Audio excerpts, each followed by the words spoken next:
గోధుమ గింజలను రాయబడి ఉంది. గోధుమ గింజలు తీసుకుని ఒక మనుషులు ఉన్నారు. ఆ మనుషులు వెళ్ళి ఒక పొలంలో గోధుమ గింజలు చల్లారు. చల్లిన తర్వాత అక్కడ కొంతమంది మనుషులు పిలిపించారండి. వచ్చి అన్నాడు, బాబు ఇట్లా అన్నాడు. అయ్యేటన్నాడు, ఇదిగో మేము ఇక్కడ గోధుమ గింజలు చల్లాను, నువ్వు జాగ్రత్తగా కాపలా కాస్తా ఉండండి అని చెప్తే, సరే ప్రభువా మేము చూసుకుంటాం, నీకు ఎందుకు నీ వెళ్ళు అని చెప్పేసి అన్నారు. అక్కడ ఒక పొలంలో గోధుమ గింజలు జల్లి ఉన్నాయి. గుర్తుపెట్టుకుని బాగా జాగ్రత్తగా చివరి అప్పగింతల కార్యక్రమం ఉంటుంది, సరేనండి. ఇలా గోధుమ గింజలను చల్లి ఒక యజమానుడు ఆ దాసులకు అప్పచెప్పాడు. ఆ పని వాళ్ళందరికీ తల ఒక పొలం అప్పచెప్పాడు. మేము చూసుకున్న ప్రభు ఇక నీకు ఎందుకు నువ్వు వెళ్ళన్నారు. ఇక వాళ్ళ కంటికి రెప్పలాగా పగలనక ఎండనక వాననక మంచునక పొలాన్ని కాచుకుంటా ఉంటే నీళ్లు పెడుతూ ఉన్నారు, ఎరువు వేస్తూ ఉన్నారు, చక్కగా ఏపుగా పంట పెరుగుతూ ఉంది. ఆశ్చర్యకరమైన ఒక సంఘటన జరిగిందండి. ఎలాగంటే గోధుమ గింజలు ఎదుగుతూ ఉండగా ఒకసారిగా ఈ పొలంలో ఉన్నటువంటి యజమాని దాసులు చూశారు. చూస్తే గోధుమ గింజల మధ్యలో ఏం పెరిగినాయండి? గురుగులు కనపడ్డాయంట. నిజానికి ఆ పొలంలో జల్లిందేంటి చెప్పాలి? గోధుమలు జల్లారు. ఏం పెరగాలి? గోధుమలే పెరగాలి. కానీ ఏం పెరిగినాయి?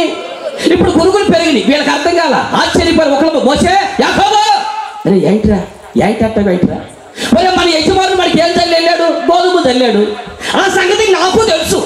మరి ఇప్పుడేంటి గురుగులు ఎక్కడి నుంచి వచ్చినాయిరా అంటే, నాకు అర్థం కావట్లేదురా అట్లా.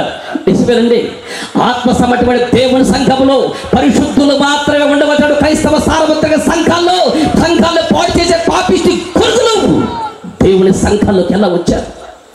దేవుని సంఘాలు నిర్వీర్యం చేసే రాజకీయ నాయకులు దేవుని సంఘాల్లో రాజ్యం ఎలా పరిపాలన చేస్తున్నారు? తాగుబోతుల చేతిలో దేవుని సంఘాలు ఎందుకు ఇచ్చారు? నీచమైన దౌర్భాగ్యం జీవితాల చేతుల్లోకి దేవుని సంఘాన్ని ఎలా వెళ్ళిపోయినాయి? దేవుని సంఘాన్ని పరిపాలించవలసింది ఎవరు? పరిశుద్ధులు. లోకంలోంచి శాపంలోంచి పాపం నుంచి విడిపించబడి పరిశుద్ధమైన దేవుని ఆత్మహత్య నడిపించవలసిన సంఘాల్లో పాపిష్టి గురువులు రాజ్యం అంటున్నాయి. లోక సమటమైన రాజకీయాల దేవుని సంఘాలు ముడిపెట్టి పార్టీల పేరు మీద దేవుని సంఘాలు మోకాలు చేస్తున్నారు. ఎలా వచ్చినాయి అర్థం కాకుండా పని వాళ్ళు అంటున్నారు, అయ్యా నువ్వు అప్పగించబడబడి సంఘాన్ని మేము బాగానే చూసుకున్నావు, మరి పురుగులు ఎలా వచ్చినా అర్థం కావట్లేదు అయ్యా అని వీళ్ళలో వాళ్ళు తచ్చినా పడి ఒక పని చేద్దాంరా, ఇదంతా ఎందుకు మన యజమాని దగ్గరికి వెళ్దాం, ఉన్న సమస్య ఏంటని చెబుదాం అని ఈ పని వాళ్ళందరూ కలిసి పోయారు. అయ్యా నీవు అప్పుడు వచ్చి మంచి గోధుమలు జల్లావు కదా, జల్లావు అయ్యా, మరి ఇప్పుడు గోధుమల మధ్యలో పురుగులు ఎలా వచ్చినాయి అని అడిగారండి. అప్పుడు యజమానుడు ఏమని చెప్పాడండి? అక్కడ న్యాయంగా చూస్తాను, నేను మత్తయి సువార్త రాసుకున్నాను నుదుటి మీద ఏమన్నా అక్కడ చూసి చెప్పండి. ఇది శత్రువు చేసిన పని. ఎవరు చేసిన పని? ఇది శత్రువు చేసిన పని అన్నాడు. ఎప్పుడు అక్క ఇది శత్రువు చేసిన పని అని అంటే యజమానుడికి అర్థమైంది మ్యాటర్ ఏంటో. ఆత్మ సమటబడి క్రైస్తవ సార్వత్రిక సంఘములో పరిశుద్ధుల మధ్యలోకి పాపిష్టమైనటువంటి గురుగులు ఎలాగ వచ్చినాయో యజమానుడికి తెలిసింది, ఆయనకు అర్థమైపోయింది. ఆయన అంటాడు ఇది శత్రువు చేసిన పని అని అన్నాడు. శత్రువా? ఎవరు ప్రభువా? ఎవరు ప్రభువా? ఆడెప్పుడు వచ్చాడు ప్రభువా? మేము సంఘాన్ని బాగానే కాశారా? ఎప్పుడో తెలుసా? శత్రువు ఎప్పుడు వచ్చాడు తెలుసా? చదువుతాను, ఎప్పుడు వచ్చాడు రాసి ఉంది. మనుషులు నిద్రించుచుండగా. చెప్పండి ఎప్పుడండి? మనుషులు నిద్రించుచుండగా వారి శత్రువు వచ్చి గోధుమల మధ్యలో పురుగులను విత్తిపోయిన అన్నాడు. అంటే చెప్పండి ఎప్పుడండి? తల్లి అన్న అక్క జాగ్రత్తగా వినండి. శత్రువైన సాతాను పొంచి ఉన్నాడు. ఎక్కడో తెలుసా? పరిశుద్ధమైన దేవుని యొక్క విత్తనములు మంచి విశ్వాసం నాటబడే సంఘాల్లో శత్రువైన సాతాను ఏం చేస్తారంటే చక్కగా జోగు నిండా పట్టుకున్నాడు. గురుగుల్ని పట్టుకుని ఇలాగని తిరుగు చూస్తా ఉన్నారు.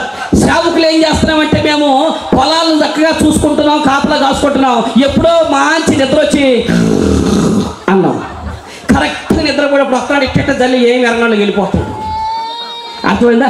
అంటే శత్రువు ఎవరు చేసి? శత్రువు అంటే ఎవరండి? తల్లి అన్నాక ఈ భూమి మీద క్రైస్తవ సార్వత్రిక సంఘంలో ఎవరికెవరు శత్రువు కాదండి. లోదరని సంఘమైనా, పెంతుకో సంఘమైనా, రక్షణ సైన్యమైనా, సెవెంత్ అడ్వెంటిస్ట్ అయినా, ఏ సంఘమైనా, యేసు రక్తముల కడగబడిన ప్రతి ఒక్కరము అన్నదమ్ములమే, ఏ భేదము లేదు. 5 రకాలుగా ఉన్నప్పటికీ ఒక చేతికే ఉన్నట్టుగా సంఘం యేసు క్రీస్తు ప్రభు యొక్క సంఘంలో ఉన్నటువంటి మనందరం కూడా ఆయన శరీరమై ఉన్నాం. కాబట్టి ఇక్కడ శత్రువు ఏ సంఘానికి ఏ సంఘం శత్రువు కాదండి, ఒకటే. అన్ని సంఘానికి కలిపి ఒకే ఒక ఉమ్మడి శత్రువు ఉన్నాడు, వాడి పేరు సాతాను. సాతాను శత్రువు ఏం చేస్తారంటే మనుషుడు ఎప్పుడు నిద్రపోతారా అని చూస్తున్నారండి. మనుషులు నిద్రించుతుండగా ఏమని రాసిందండి? మనుషులు నిద్రించుతుండగా వారి శత్రువు వచ్చి గోధుమల మధ్యలో పురుగులను నాటిపోయాడు. తల్లి నా మాటనండి, మీరు కనుక నిద్రపోతే ఈ రాత్రి వినండి, జాగ్రత్తగా ఎట్టున్నారా, లోకసభ అటువంటి నిద్ర పోవద్దని చెప్పలేదండి. అక్కడ రాసి ఉంది, మనుషుడు ఎప్పుడైతే నిద్రపోతాడో గురుగులు విత్తబడతాయి అంట. అర్థమైంది? ఇప్పుడు నీ ఇంట్లో గురుగులు ఎందుకు వచ్చినాయి అంటే నువ్వు నిద్రపోతుంటే గురుగులు వచ్చినాయి. నా సంఘంలో గురుగులు ఎలాగ వచ్చినాయి అంటే అక్కడ దేవుడే చెప్తున్నాడు, అయ్యా పరిశుద్ధమైనటువంటి సంఘంలోనికి పాపిష్టి గురుగులు ఎలాగ వచ్చినాయి అంటే అక్కడ రాశాడు, మనుషులు నిద్రించుచుండగా అని రాశారు. ఇప్పుడు దీన్ని బట్టి మీ అందరికి ఒక విషయం అర్థం అవ్వాలి. పాపిష్టి గురుగులు కుటుంబాలకు ఎప్పుడు వస్తాయండి? ఏమైంది నగరానికి? నూరు మెదపరేంటి? ఒక పక్క పొగ, ఇంకో పక్క మొన్న కరోనా, ఇప్పుడేమో వానాకాలంలో ఎండాకాలం, అయినా నూరు మెదపరా? చెప్పండి, గురుగులు ఎప్పుడు ఎత్తిపోయాడని చెప్పండి? నిద్రపోయేటప్పుడు ఎత్తిపోయాడు అంటే దీన్ని బట్టి మీరు చెప్పండి, మనం నిద్రపోతా ఉంటే ఏమవుతుంది మన కుటుంబాల్లోకి? అక్క ప్రపంచంలో ఎవడికి ఎక్కడ పట్టని నిద్ర మందానికి రాగానే పట్టుద్ది. ఏం పుట్టుద్దేమో నాకు అర్థం కాదు.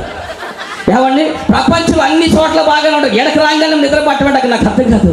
దేవుడిని మందిరం వచ్చి రాగటంగా బజ్జాకాశానికి అంటే వెళ్ళిపోతారు. ఎక్కడే ఎక్కడే ఎక్కడే ఉన్నానయ్యా, ఎక్కడే ఉన్నాయి ఏడ అసలు ఎందుకు వచ్చేది నిద్ర? అమ్మా ప్రపంచం అక్కడ కుగ్లర్ హాస్పిటల్ ఒకటి ఉందండి మన గుంటూరులో. అక్కడ పాద్రి గారు ఒక ఆయన అర్ధరాత్రి వాక్యం చెప్పేసి ఇంటికి వచ్చారు. అక్కడ కాంపౌండ్లోకి వస్తే అక్కడ సందర్భంలో డాక్టర్ గారు, అక్కడ కుగ్లర్ హాస్పిటల్ డాక్టర్ గారు రౌండ్స్ తిరుగుతూ రాత్రి 1 గంట టైంలో గ్రౌండ్లో తిరుగుతూ ఉన్నాడు. ఈ పాస్టర్ గారికి అర్థం కాక, డాక్టర్ గారు అండి టైం ఎంత అయింది, ఈ టైంలో మీరేంటి ఇక్కడ తిరుగుతున్నారు ఏంటంటే, ఏం చెబుతామండి పాస్టర్ గారు, ఆ పిల్లలకంటే 200 హార్స్ పవర్ బైకులు కొనిచ్చారండి. 17 సంవత్సరాలు 18 సంవత్సరాల పిల్లలకండి 200 హార్స్ పవర్ బైకులు ఇచ్చి రాలేము. రుయ్ రుయ్ రుయ్ అనుకోండి, వెళ్ళటం కాళ్ళు చేతులు ఎరగొట్టుకోవడం, కట్లు వేయించుకోవడం. ఇదిగో వాళ్ళందరూ కట్లు వేసిన ఎన్ని మొత్తిండేషన్ చేసినా కానీ ఆ దెబ్బలకు అరుపులు కేకలు, వాళ్ళ నిద్రబాటలా నన్ను నిద్రబాటనిట్లేదండి. ఏమి ఇచ్చారు అర్థం కాక ఇలా గ్రౌండ్లో తిరుగుతున్నానండి అని అంటే, పాస్టర్ గారు ఒక మంచి ఐడియా ఇచ్చారండి. నువ్వు ఎన్ని మొత్తిండేషన్ చేసినావో చూసావో కానీ ఒక పని చేయండి, ఈ చేతులు కాళ్ళు రిపులు అందరికి నిద్రపట్టాలి. ఒకటే మార్గం, అందరికి పరిశుద్ధ బైబిల్ కానీ ఇచ్చి చదవమని దెబ్బకు నిద్రపోతాను నేను. కావాలంటే మీకు టెస్ట్ చేసుకోండి, మీకు ఎప్పుడన్నా కనుక నిద్ర పట్టకపోతే నిద్ర మాత్రం అయ్యొద్దు. మీకు ఎప్పుడు నిద్ర పట్టకపోయినా మీరు ఏ ఇండేషన్ చేసుకోవద్దండి. ఒకటే మార్గం, కరెక్ట్గా నిద్ర పట్టప్పుడు తీసి బైబిల్ చదవండి. ఆది అందు దేవుడు భూమి ఇక జీవితాంతం ఆది అందు దేవుడు, ఆది అందు దేవుడు, ఆది అందు దేవుడు, ఆది కాలం కదలదు. అర్థం కాల? ఇక జీవితాన్ని చదివి కాడే ఉంటుంది, అక్కడ నిద్రపడదు. మనం అనుకున్నాము అది పాత నిబంధన కాదు, కొత్త నిబంధన బాగా ఉంటుందంట, ఇది బాగా ఇది మొదలు పెడతారు సంవత్సరం అయినాక. ఏమండి, మత్తయి సువార్త 1వ అధ్యాయం తీసుకోండి. ఇక్కడ అబ్రహాము కుమారుడు దావీదు కుమారుడు యేసుక్రీస్తు వంశావళి. అబ్రహాము ఇస్సాకు యాకోబు కడి యాకోబు యోధాను ఈ మగోడు గంట పెట్టరా అనుకుంటూ ఊరుకొచ్చాడు. మరి అక్కడంతా మగోడు గండి కని రాసింది కదండి. ఏమండి, ఇక జీవితంలో అసలు బైబిల్ గల దగ్గరికి వెళ్ళంగానే పుట్టుది ఏంటిది? నాకు మాట తినండి, నిద్ర లోక సంబంధమైన నిద్రపోండి తప్పు లేదండి, దేవుడి చేటువంటి శరీర సంబంధం నిద్రపోండి తప్పు లేదు. కానీ ఆత్మ సంబంధమైన నిద్ర ఉందే, ఆత్మీయ జీవితంలో కనుక నువ్వు నిద్రపోతే కుటుంబ వ్యవస్థలు పురుగులు రచ్చినట్టాయి.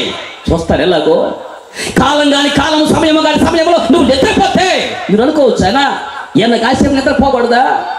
నిద్రపోతావు. కొంచెం కుడుకు పోటీకే ప్రపంచ క్రైస్తవ సార్వత్రిక సంఘంలో పాపిష్టి గురుగులు వచ్చినాయి. ఈరోజు నీ కుటుంబం గురుగులతో నిండిపోయింది. పరిశుద్ధమైన జీవితాల విశ్వాసుల మధ్యలో దేవుని సంఘాలను నిర్వహించేసేటువంటి గురుగులు ఎలాగొచ్చినాయి? నిద్రపోవటం వల్ల కదా. తల్లి, వ్యక్తిగత జీవితంలోనైనా తమ్ముడా అన్న సంఘంలోనైనా గురుగులు రావటానికి కారణం ఒకటే, కాలం కానీ కాలములో సమయం కానీ సమయంలో నువ్వు నిద్రపోతే మీరు అనుకోవచ్చు, కాసేపు నిద్రకి ఇన్ని కొంపలు ముట్టుకుంటాయా? చూస్తారు ఒకసారి, దేవుని యొక్క వాక్యం నుంచి మీకు చూపిస్తాను. సమయం మీ అందరికి గుర్తున్నటువంటి వాక్యమే. కాలము కానీ కాలము, సమయము కానీ సమయంలో నిద్రపోతే ఏం జరుగుతుందో పరిశుద్ధ గ్రంథం సమయంలో 2వ గ్రంథం చదవడు ఒకసారి. 11వ అధ్యాయం సమయంలో 2వ గ్రంథము 11వ అధ్యాయము ఏం రాసి ఉందండి? వసంత కాలమున రాజులు యుద్ధములకు బయలుదేరు సమయం